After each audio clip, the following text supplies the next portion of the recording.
to give us more confidence in ourselves. So, if you've ever looked in the mirror and wondered where you've gone, this book is for you.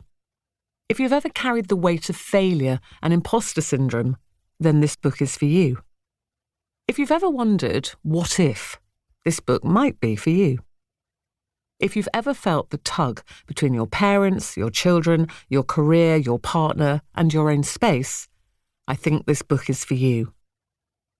If you've ever experienced searing, life-altering loss, this book could be for you.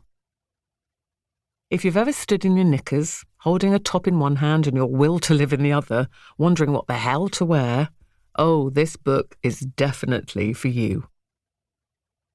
You see, something wonderful happens when you stop chasing who you think you should be and start loving who you are right now. That's where the magic lives. Not in wrinkle creams or crash diets or pretending you have boundless energy 24/7. No, it lives in being honest, kind to yourself, and maybe a little bit bold. Because there's no rule book for feeling fabulous. But if there was, it certainly wouldn't say, must look 25 forever. It would say things like, speak up, listen to your gut, eat the cake. Don't save the expensive lipstick for best. Be as kind to yourself as you are to others. Know when to stay and when to quit.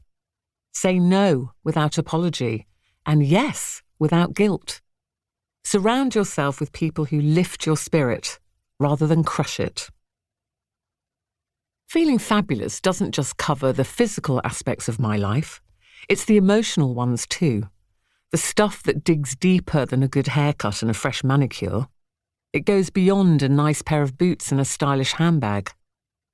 Yes, it includes all those material things, which is great because I'm a big fan of them.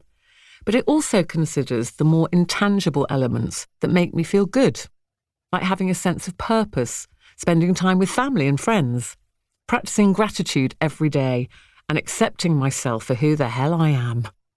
And if they work for me, then they might make you feel the same way.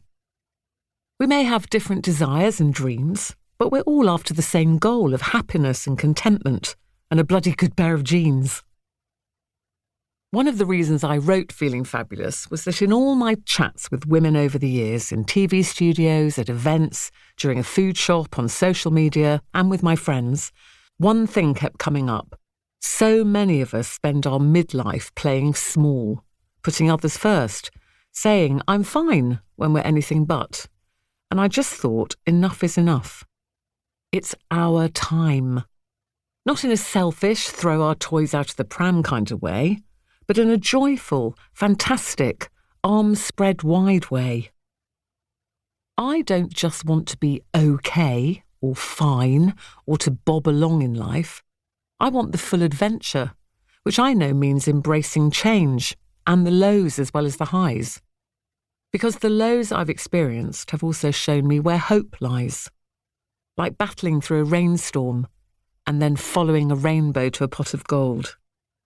Feeling fabulous is as much a state of mind as a practical achievement.